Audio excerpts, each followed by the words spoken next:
and Zach Wheeler can't pitch every day. So, but going back to Carson, and Jalen Hurts, because I love how you brought up Jalen had to go in those last weeks. He didn't have to. He didn't have to, but it was the right decision because Jalen Hurts is way more athletic than Carson Wentz. He could run faster. He could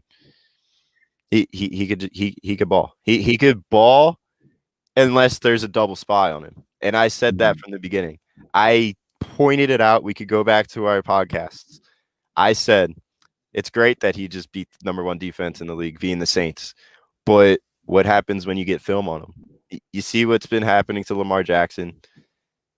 Once those quarterbacks that depends on their feet more than their arm, they're going to fail. When's the last time a running first quarterback won a Super Bowl?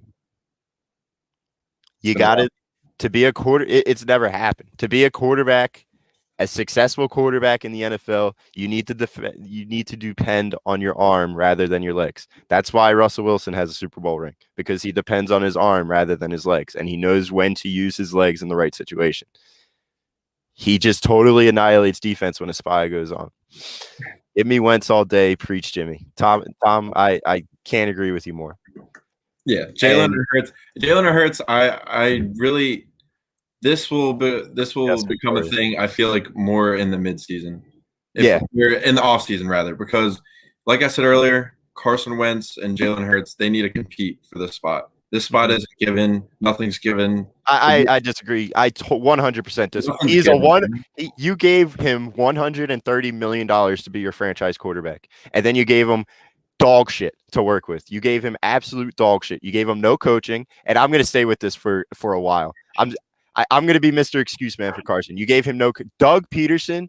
We were arguing what 12 months ago, 13, 14 months ago, 17 months ago, if he was the top 10 coach in the league, and everybody was all on him. Yeah, he's a year removed from the Super Bowl. He's a Super Bowl coach. You got to start. No, I don't. I don't have to start respecting him because his game plans suck. His play calling sucks, and he can't get his receivers open in space. And you drafted a guy, Jalen Reagor, who was great at jumping. That's why they drafted him. They drafted a guy who could jump really high and that can take punt returns. But he's also really fast, and you need to get him open in space, and you didn't draw up plays to get him open. I think Jalen is a great player and person, but I just don't see him throwing missiles to his receivers. I can't agree with you more. It's all about the competition. I don't see how you could not start your $130 million quarterback who is in the MVP discussion. He was on his way to winning the MVP 3 years ago. How you cannot start him with brand new pieces.